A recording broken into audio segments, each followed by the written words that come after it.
Good morning, students. In our first video, we discussed about physical world, or we discussed about the meaning of physics, its relation with the growth of society and scope of physics. Now our next topic is fundamental forces in nature. वैसे तो आप बहुत forces पढ़ोगे अपनी physics में, but basically जो fundamental forces हैं यानी बेसिक जो फोर्स है वो है 4 टाइप्स के। फर्स्ट है हमारे पास gravitational force,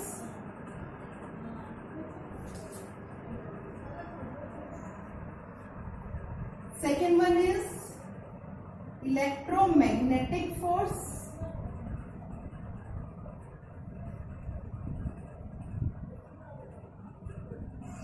third one is strong nuclear force,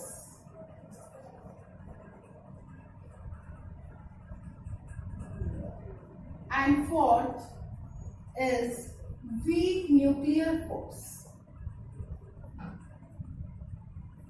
तो हमारे पास 4 बेसिक फोर्स है, 4 फंडामेंटल फोर्स है नेचर के। फर्स्ट है हमारे पास ग्रेविटेशनल फोर्स, सेकंड है इलेक्ट्रोमैग्नेटिक फोर्स, थर्ड है हमारे पास strong nuclear force and fourth है हमारे पास weak nuclear force. So let us start from gravitational force, यानी first one gravitational force. Already 9th class में ग्रेविटेशनल फोर्स आपने डिस्कस किया होगा। ग्रेविटेशन चैप्टर आता है 9th क्लास में, जिसमें हम यूनिवर्सल लॉ ऑफ ग्रेविटेशन पढ़ते हैं। वहां पर हम क्या कहते हैं, the force between two objects is directly proportional to product of masses and inversely proportional to square of distance. ये याद होगा आपको। तो ग्रेविटेशनल फोर्स है क्या? It is the force of interaction. Interaction की जगह आप यहाँ पे अट्रैक्शन बोल सकते हो। क्यों? क्योंकि कभी भी ग्रेविटेशनल फोर्स रिपल्सिव नहीं होता, हमेशा कौन सा होता है? अट्रैक्टिव होता है। So it is the force of attraction between massive objects या between two objects, यानी 2 ऑब्जेक्ट के बीच में जो फोर्स ऑफ अट्रैक्शन होगा वो क्या कहलाएगा? Gravitational force. जैसे आप एग्जांपल लो, ये 2 ऑब्जेक्ट है मेरे पास A एंड B, A का मास है m1, B का मास है m2, दोनों के बीच में फोर्स ऑफ अट्रैक्शन लगा F। तो यूनिवर्सल लॉ ऑफ ग्रेविटेशन से हमने कहा था it is directly proportional to product of mass and inversely proportional to square of distance. तो ये यहाँ पर क्या था? Gravitational force. तो यानी हम ये कह सकते हैं ये क्या है? यूनिवर्स में हर जगह फोर्स एक्ट कर रहा है। सिर्फ फर्क कितना है, देखो इसका मैं एक एग्जांपल लेती हूँ, मैं भी आपने 9th क्लास में किया हो कि जैसे आप क्लासेस में बैठे होते हैं, 2 बेंच है या बेंच है, लेक्चर स्टैंड है, उनके बीच में भी क्या होता है? ग्रेविटेशनल फोर्स होता है। और अर्थ और किसी ऑब्जेक्ट के बीच में फोर्स होता है, वो क्या कहलाता है? Force of gravity. हम 9th तक इसको क्या लेके चलते हैं? अगर 8th में भी आपने पढ़ा हो, 9th 8th तक हम क्या लेके चलते हैं कि these are of same type, दोनों फोर्स हम क्या लेते हैं? सेम। लेकिन ग्रेविटेशनल फोर्स और फोर्स ऑफ ग्रेविटी में लिटिल बिट डिफरेंस आता है। जो ग्रेविटेशनल फोर्स होता है वो अर्थ पे किन्हीं भी 2 ऑब्जेक्ट्स के बीच में फोर्स है, या 2 ऑब्जेक्ट्स के बीच के जो फोर्स है उसको हमने क्या कहा? Gravitational force. और जो फोर्स ऑफ ग्रेविटी है that is the force of attraction between earth and any object. जो फोर्स ऑफ ग्रेविटी है वो अर्थ और किसी ऑब्जेक्ट के बीच में, ठीक है ना? तो लेकिन है दोनों क्या? Force of attraction. तो यहाँ पे हमने स्टार्ट किया ग्रेविटेशनल फोर्स, तो यहाँ पे क्या है? Force of attraction between 2 massive objects. और हमने एक फॉर्मूले से भी कर दिया, ये जो प्रोपोर्शनैलिटी साइन हटाओगे तो यहाँ पे ग्रेविटेशनल कांस्टेंट आएगा G। सेकेंड, ये जो है फर्स्ट ये डेफिनेशन हो गई। सेकेंड पॉइंट आप लिख सकते हो, it is of short range और लार्ज रेंज। अरे चलो रेंज हम बाद में डिस्कस करते हैं, पहले हम सिंपल इसको डिस्कस कर लेते हैं। तो जितने भी सैटेलाइट और कह सकते हो आप प्लैनेट्स के बीच में फोर्स है वो कौन सा है? ग्रेविटेशनल फोर्स है। ठीक है, सिंपल पहले हम सबकी डेफिनेशंस कर रहे हैं। सेकंड है हमारे पास इलेक्ट्रोमैग्नेटिक फोर्स।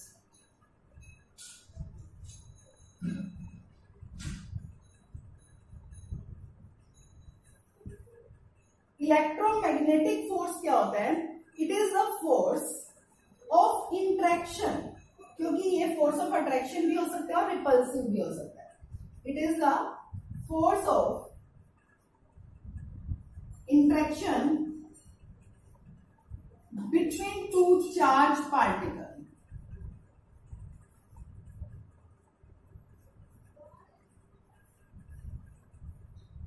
यानी किन्हीं भी दो चार्ज पार्टिकल के बीच में जो फोर्स ऑफ इंट्रैक्शन एक्ट करेगा उसको हम क्या कहेंगे? Electromagnetic force.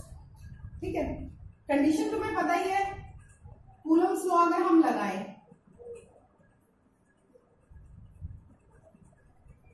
कूलम्स लॉ में हम ये पढ़ते हैं कि like charges repel each other and unlike charges attract each other. तो इनके बीच में जो ये फोर्स ऑफ अट्रैक्शन है या फोर्स ऑफ रिपल्शन है, ये कौन सा फोर्स है? Electromagnetic force. या फिर आप ये कह सकते हो जो चार्ज मोशन में होते हैं, इस केस में तो चार्ज क्या है? रेस्ट पर है। अगर चार्ज मोशन में आते हैं तो वहां पे क्या होता है? करंट प्रोड्यूस होता है। अगर करंट प्रोड्यूस होता है तो वहां पे क्या आएगा? मैग्नेटिक इफेक्ट आएगा। अगर मैग्नेटिक इफेक्ट होगा तो वहां पर मैग्नेटिक फोर्स भी लगेगा। यानी चार्ज की वजह से वहां पे इलेक्ट्रिक फील्ड है और मैग्नेटिक फील्ड उसके मोशन की वजह से आया, और इलेक्ट्रोमैग्नेटिक दोनों, यानी इलेक्ट्रिक फील्ड भी है वहां पे, मैग्नेटिक फील्ड भी है, फोर्स लगा है, तो इसलिए उसको हम क्या कहते हैं? Electromagnetic force. ठीक है, आपने 10th में पढ़ा है एसी जनरेटर, उसमें क्या हुआ था? एसी जनरेटर में या इलेक्ट्रिक मोटर में क्या हुआ था? जब करंट मूव करता है, जब हम किसी आर्मेचर को हम क्या करते थे? मैग्नेटिक फील्ड के अंदर रखते थे, है ना। थोड़ा सा रिवाइंड कराऊंगी, ज्यादा डिटेल में नहीं जाएंगे 10th क्लास में। मैग्नेटिक फील्ड के अंदर हमने आर्मेचर रखी थी और इसके अंदर से हमने करंट प्रोड्यूस करवाया। जब हम करंट प्रोड्यूस करवाते हैं तो ये जो आर्मेचर है, जो ये कॉइल है, ये क्या करनी शुरू हो जाती है? मूव करने। दैट मीन्स पहले क्या है? इसकी वजह से जब हम स्ट्रॉन्ग मैग्नेटिक फील्ड के अंदर रख रहे हैं तो इसकी वजह से कुछ मैग्नेटिक फील्ड है। जब इसमें से करंट पास करेगा उसकी वजह से भी मैग्नेटिक फील्ड होगा, तो मैग्नेटिक फील्ड में मैग्नेटिक फील्ड प्रोड्यूस होके क्या करेगा? वहां पे फोर्स लगेगा। याद होगा आपको। तो ये क्या था? यहाँ पे भी इलेक्ट्रोमैग्नेटिक फोर्स। क्लियर? ये दो डेफिनेशन समझ आएगी आपको। ग्रेविटेशनल फोर्स क्या है? It is the force of attraction between two massive object. Electromagnetic force क्या है? It is the force of interaction between two charge particle. जो ग्रेविटेशनल फोर्स होता है वो वीकेस्ट फोर्स होता है, और जो इलेक्ट्रोमैग्नेटिक फोर्स होता है दैट इज स्ट्रॉन्गेस्ट फोर्स, यानी ग्रेविटेशनल से ज्यादा है स्ट्रॉन्ग। ठीक है, टेबल बना के कंपैरिजन बाद में करेंगे। क्लियर हुआ है? समझ आएगा? अभी ये नोट कर लें।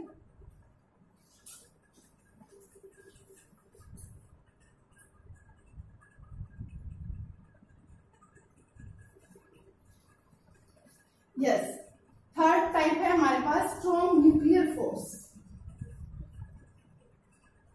Strong nuclear force. Strong nuclear force क्या होता है? इट इज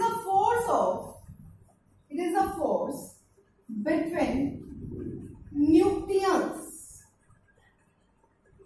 न्यूक्लियंस कहा है? दैट मीन्स हमें किसकी बात करनी है? न्यूक्लियस। किसकी बात करनी है? न्यूक्लियस की। सबको पता है न्यूक्लियस के अंदर क्या होते हैं? Protons and neutrons. Protons and neutrons. Nucleus के अंदर की बात कर रही हूं मैं, बाहर की नहीं बात कर रही। जो इलेक्ट्रॉन्स होते हैं वो बाहर शेल्स में होते हैं, न्यूक्लियस के अंदर नहीं होते। तो मैं बात कर रही हूँ न्यूक्लियस के अंदर की। प्रोटॉन और न्यूट्रॉन्स होते हैं। अब अगर देखा जाए, अभी हमने पढ़ा था कि चार्ज पार्टिकल के बीच में फोर्स एक्ट करता है। दैट मीन्स प्रोटॉन के बीच में एक्ट करेगा फोर्स, क्योंकि प्रोटॉन पे भी पॉजिटिव चार्ज है। तो पॉजिटिव कौन से हुए? लाइक चार्जेस हुए, तो वो क्या करेंगे? रिपेल करेंगे।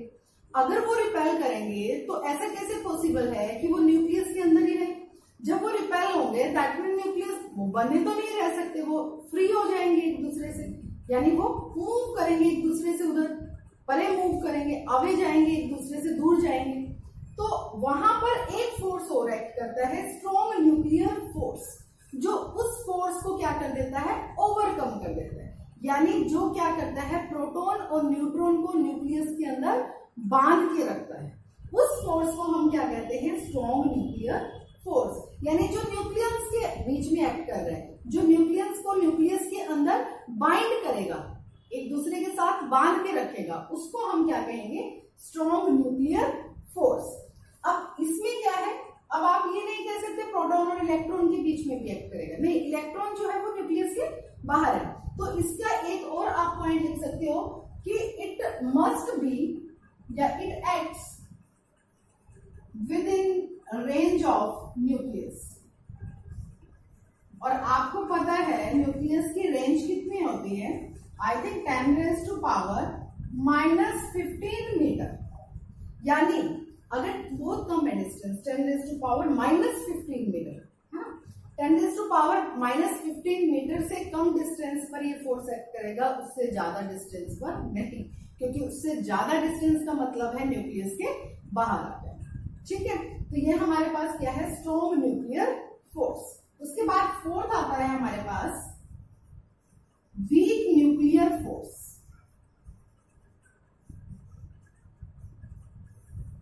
ये क्या होता है, it is the force of interaction between elementary particles.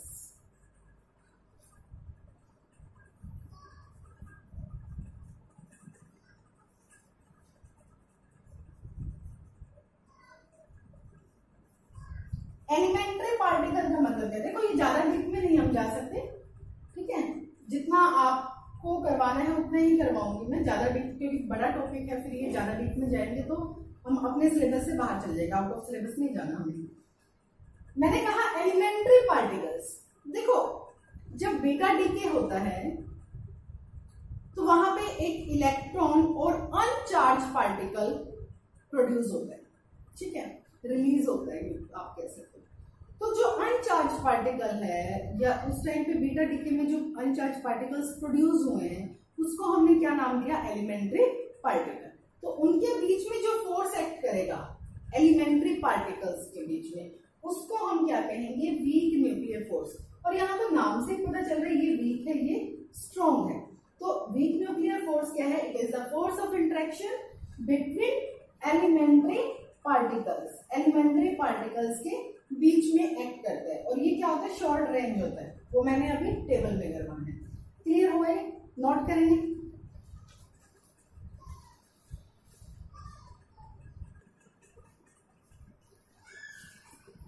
Yes, अब हम कंपेयर करते हैं सभी फोर्सेस को। देखो हम जो पॉइंट्स बनाएंगे वो अकॉर्डिंग टू स्ट्रॉन्गेस्ट वीकेस्ट के अकॉर्डिंग बना लेते हैं।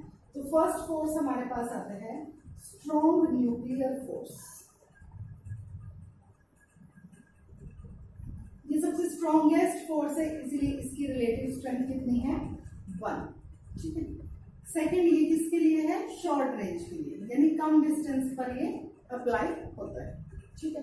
इसमें ऑपरेशनल एरिया लिखा हुआ है मैंने। ऑपरेशनल एरिया का मतलब क्या है कि कहां पर एक्ट करता है, किन चीजों के बीच में ये फोर्स एक्ट करता है। तो हमने क्या पढ़ा था, न्यूक्लियस के बीच में, रोल बाद में देखते हैं हम, न्यूक्लियस के बीच में, किसके बीच में एक्ट करता है, न्यूक्लियस के बीच में। फिर क्या आएगा हमारे पास इसके बाद, इलेक्ट्रोमैग्नेटिक फोर्स।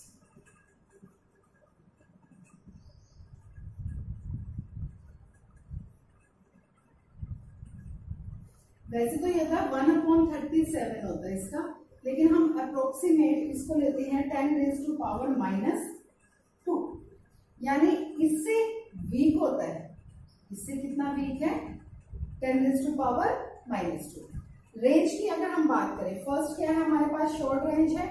ये जो होता है इलेक्ट्रोमैग्नेटिक फोर्स होता है, ये लार्ज डिस्टेंस तक भी काम करता है, यानी आप इसको ये नहीं कह सकते ये शॉर्ट रेंज में है, ये क्या है, लॉन्ग रेंज है। ठीक है। और इलेक्ट्रोमैग्नेटिक फोर्स किसके बीच में फोर्स एक्ट किया था? चार्ज पार्टिकल, किसके बीच में किया था? चार्ज पार्टिकल के बीच में, ठीक है। उसके बाद आता है हमारे पास वीक न्यूक्लियर फोर्स।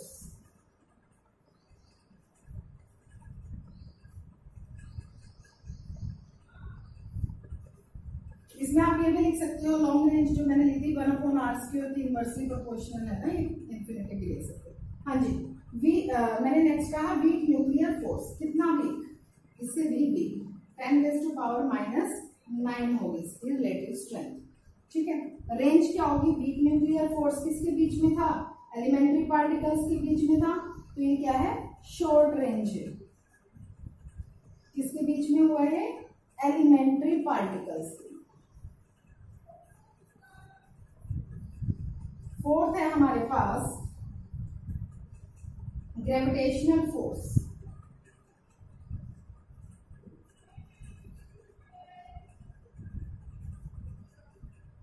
(10⁻⁻38) कितनी है इसकी रिलेटिव स्ट्रेंथ? 10⁻⁻38। ये भी क्या होता है? लॉन्ग, यानी इन्फिनिटी 1/r² के क्या है? इनवर्सली प्रोपोर्शनल है। ये किसके बीच में होता है? All objects in the universe, all objects in the universe. देखो शायद आपको रिलेटिव स्ट्रेंथ ना समझ आई हो, दोबारा बताती हूँ रिलेटिव स्ट्रेंथ का मतलब क्या है। रिलेटिव स्ट्रेंथ का मतलब है यहाँ पर कि जो स्ट्रॉन्गेस्ट फोर्स है उसके साथ हम दूसरे फोर्स की रिलेटिव स्ट्रेंथ यानी उसके साथ उसका रेशियो फाइंड कर रहे हैं। देखो मैंने कहा strong nuclear force, strong nuclear force क्या है? स्ट्रॉन्गेस्ट फोर्स है, सबसे ज्यादा फोर्स है। उसके बाद आता है सबसे कम फोर्स, वीकेस्ट फोर्स कौन सा है? Gravitational force. यानी अगर हम रिवर्स में चलें, gravitational force strong nuclear force से कितना वीक है? 10⁻⁻38। यानी आप ये कह सकते हो यहाँ पे कि हमारे पास जो स्ट्रॉन्ग न्यूक्लियर फोर्स है that is 10⁻38 times stronger than gravitational force. यानी ये जो है strong nuclear force gravitational force से 10⁻38 टाइम्स स्ट्रॉन्ग है। वीक न्यूक्लियर फोर्स से 10⁻9 टाइम्स स्ट्रॉन्ग है। इलेक्ट्रोमैग्नेटिक फोर्स से 10⁻2 टाइम्स स्ट्रॉन्ग है। अब क्लियर हुआ रिलेटिव स्ट्रेंथ? रेंज आपको समझ आ गई है। शॉर्ट रेंज है strong nuclear force, long range है electromagnetic force, weak nuclear force short है, देन ग्रेविटेशनल फोर्स अगेन क्या है? लॉन्ग। अब आ जाती है फोर्स कहाँ कहाँ एक्ट करते हैं यूनिवर्स में, इनका क्या रोल है?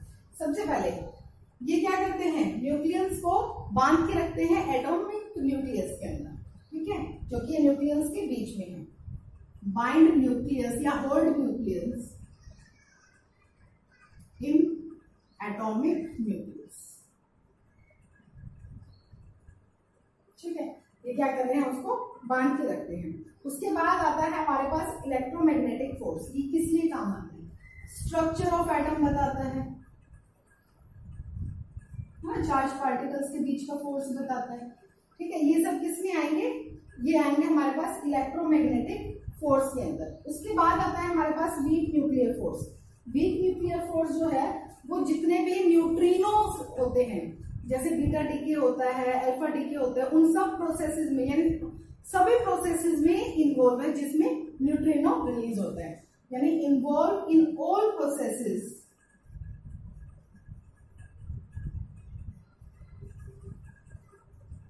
which emit न्यूट्रिनो, यानी जो अनचार्ज पार्टिकल्स को रिलीज करेंगे। उसके बाद क्या आया हमारे पास? Gravitational force. ग्रेविटेशनल फोर्स सबको पता है क्या करते हैं? स्टार्स, गैलेक्सी, प्लैनेट्स, उनके बीच में एक्ट करता है, यानी assemble planets, galaxies,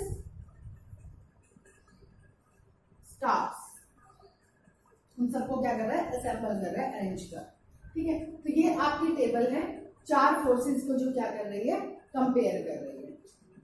strong nuclear force, electromagnetic force, weak nuclear force and gravitational force. Note कर लें।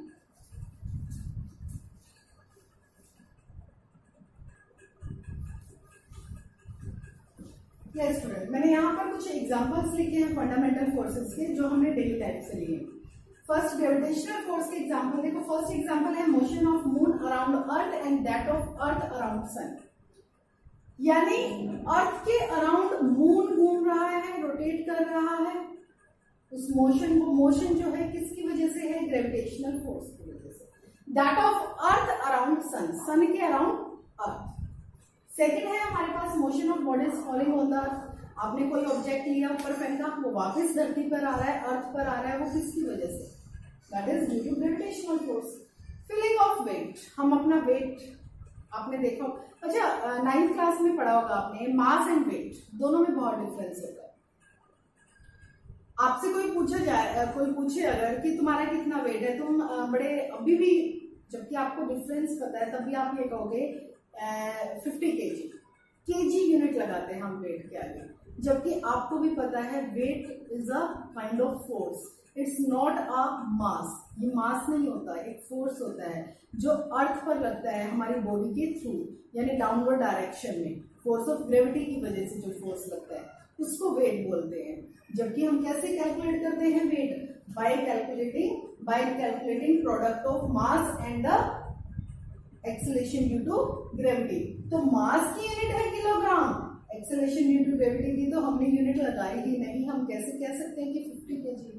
ठीक है, तो फीलिंग ऑफ वेट भी क्या है? ग्रेविटेशनल फोर्स के अंदर ही आता है, क्योंकि अर्थ ने हमें क्या किया हुआ है? अपने सरफेस पे अट्रैक्ट किया हुआ है। हम अर्थ पे क्यों खड़े हैं? Due to force of gravity. उसके बाद आता है इलेक्ट्रोमैग्नेटिक फोर्स। इलेक्ट्रोमैग्नेटिक फोर्स हमने क्या कहा था? चार्ज पार्टिकल के बीच में। बहुत ऐसे एग्जांपल है। मैक्रोस्कोपिक लेवल पे अगर आप ग्रेविटेशनल फोर्स को छोड़ दो, बाकी सभी forces, push pull, contact forces, ये सब किस में आएंगे? इलेक्ट्रोमैग्नेटिक फोर्स के अंदर आएंगे। ठीक है, तो जैसे फर्स्ट है हमारे पास part, an electrically charge balloon sticking to the wall. Electrically charge यानी जो चार्ज बैलून होता है उसका अगर आप रिलीज करते हो अपने हाथों से, वो ऊपर जाकर छत पे चिपक जाता है या दीवार के साथ चिपक जाता है। सेकेंड है हमारे पास कॉम्ब। ये सबने किया है, सबने, कोई स्टूडेंट ऐसा नहीं है जिसने एक्टिविटी ना की हो। कॉम्ब लेके या स्केल लेके हम अपने बालों पे रब करते हैं, फिर उसके बाद बिट्स ऑफ पेपर के टुकड़ों को उससे अट्रैक्ट करवा के देखते हैं, तो वो क्या होता है वहां पर? हम +2 में पढ़ेंगे ये कैसे चार्ज ट्रांसफर होता है, इलेक्ट्रिक चार्ज, और ये क्यों अट्रैक्शन हुआ। तो क्या हुआ, जब हमने कॉम्ब ऐसे रब किया तो वहां पे क्या हुए? चार्ज पार्टिकल ट्रांसफर हुए, जिसकी वजह से वो क्या कर रहा है? बिट्स ऑफ पेपर को अट्रैक्ट कर रहे हैं।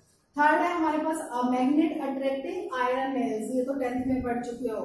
Magnetic effect of electric current में भी, और इलेक्ट्रोमैग्नेटिक मैग्नेट भी पढ़ा था तुमने, बहुत सी चीजें पढ़ी थी मैग्नेट के बारे में। तो मैग्नेट क्या करता है? लोहे की कीलों को अपनी तरफ अट्रैक्ट करता है। फोर्थ है frictional force. Frictional force is also an electrical interaction. Frictional force भी क्या है? क्योंकि वहां पर भी क्या हुए हैं? चार्ज ट्रांसफर हुए हैं, चार्ज के बीच में फोर्स एक्ट किया है। कैसे हुआ है? +2 में पढ़ेंगे। एनर्जी रिलीज हुई थी, तो यानी क्या हुआ है? हीट एनर्जी की फॉर्म में, ऐसे जब हम हाथों को रगड़ेंगे फ्रिक्शनल फोर्स है ना, तो हीट की फॉर्म में एनर्जी क्या हो रही है? रिलीज हो रही है, हीट एनर्जी रिलीज हो रही है। ये किसकी वजह से? Due to electric interaction. ये नोट कर ले, फिर आगे 2 फोर्सेस रहते हैं, उनके एग्जाम्पल भी करने हैं।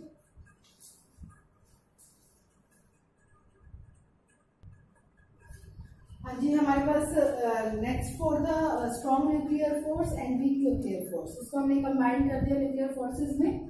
तो फर्स्ट एग्जांपल है nucleus being held together inside nucleus.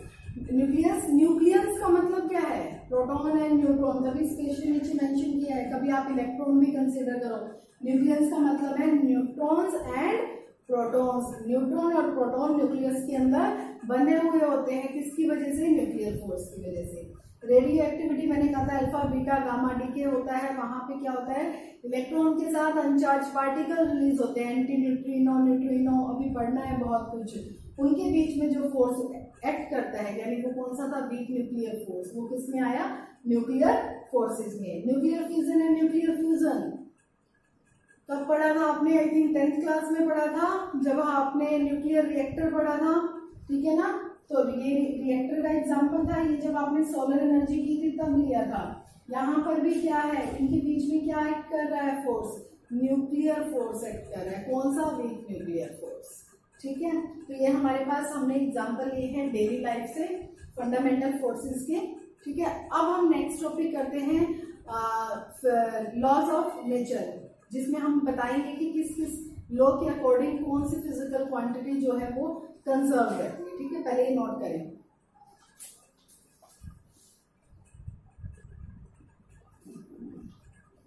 हाँ जी बच्चों, इस चैप्टर का ये लास्ट टॉपिक है, नेचर ऑफ फिजिकल लॉ। तो हमारे पास कितने लॉज हैं यहाँ पर, 5 law. Law of conservation of mass, law of conservation of energy, law of conservation of linear momentum, law of conservation of angular momentum, law of conservation of charge. देखो ये laws start करने से पहले मैं आपको बताऊंगी इन लॉज में क्या होता है, कोई ना कोई फिजिकल क्वांटिटी जो है वो कंजर्व रहती है। कंजर्व का मतलब है अनचेंज्ड, कांस्टेंट रहती है, यानी ओवरऑल ये नहीं है कि बिल्कुल भी चेंज नहीं, ओवरऑल जो रिजल्ट होता है वो क्या रहता है, सेम रहता है। तो इसीलिए इसको हम क्या, उस जो फिजिकल क्वांटिटी अनचेंज रहेगी उसको बोलते हैं हम कंजर्व्ड क्वांटिटी। कौन सी बोलते हैं, कंजर्व्ड क्वांटिटी। और इन लॉज को क्या बोलते हैं, जिन लॉज ने बताया है कि फिजिकल क्वांटिटी कंजर्व रहेगी, कांस्टेंट रहेगी, उनको बोलते हैं कंजर्वेशन लॉज। ठीक है, तो जैसे फर्स्ट है हमारे पास law of conservation of mass. यहाँ पे क्या लिखा है, law of conservation of mass. कौन से फिजिकल क्वांटिटी की बात कर रहा है, वो मास की बात कर रहा है। इसका मतलब वो कहना क्या चाह रहा है कि मास जो है दैट रिमेन्स कंजर्व। मास जो है वो क्या रहेगा, कंजर्व रहेगा, कांस्टेंट रहेगा। कैसे, जब चार्ज पार्टिकल मूव करते हैं क्या उनका मास चेंज होगा, या फिर मैं भागना स्टार्ट करती हूँ मास पे कोई इफेक्ट पड़ेगा, आपकी गाड़ी चल रही है किसी स्पीड से, क्या उसके मास पर कोई इफेक्ट पड़ता है। तो यानी वो क्या कह रहा है कि मास जो है, टोटल मास क्या रहेगा, हमेशा कांस्टेंट। तो according to law of conservation of mass, mass remains conserved, mass remains constant. ठीक है, सेकेंड है हमारे पास law of conservation of energy. Already बहुत बार डिस्कस कर चुके हैं आप लोग 10th क्लास में कि energy can neither be created nor be destroyed. Energy can neither be created nor be destroyed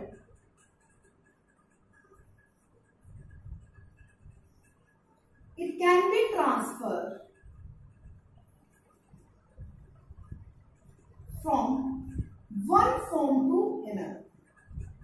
देखो यहां पर हम सिर्फ डेफिनेशन कर रहे हैं, जो ये सभी लॉज हैं ये हमारे पास जैसे जैसे यूनिट बढ़ती जाएगी सब में हम यूज भी करेंगे, एक्सप्लेन भी करेंगे। ठीक है, वो क्या कह रहे हैं, एनर्जी जो है ना तो बनती है ना ही खत्म होती है, ये सिर्फ एक फॉर्म से दूसरी फॉर्म में ट्रांसफर हो जाती है। एग्जांपल लेते हैं हम, जब आपने लाइट ऑन की तो क्या होता है, electrical energy light energy and heat energy में कन्वर्ट हो जाती है। जब आपने फैन ऑन किया तो क्या हुआ, इलेक्ट्रिकल एनर्जी काइनेटिक एनर्जी में कन्वर्ट हो गई। राइट, ठीक है, ऐसे बहुत से एग्जाम्पल है, आपको पता होगा। ठीक है, वो सब में क्या हो रहा है कि एनर्जी क्या हो रही है, ट्रांसफर हुई है। एनर्जी क्या हुई है, ट्रांसफर हुई है। तो इसका मतलब एनर्जी ना तो बनती है ना ही डिस्ट्रॉय होती है। एग्जांपल और ले सकते हो आप, बॉल ली, मैंने बॉल को ऊपर की तरफ उछाला, तो जब मैंने बॉल यहाँ पे हाथ में पकड़ी हुई है, किसी हाइट पे है, पोटेंशियल एनर्जी है, जैसे जैसे वो ऊपर जाएगी, या काइनेटिक एनर्जी है, या रेस्ट पे है, वो उसके अकॉर्डिंग होगा। या फिर आपने याद हो आपको, आपने मैकेनिकल एनर्जी पढ़ी थी, mechanical energy is the sum of kinetic energy and potential energy.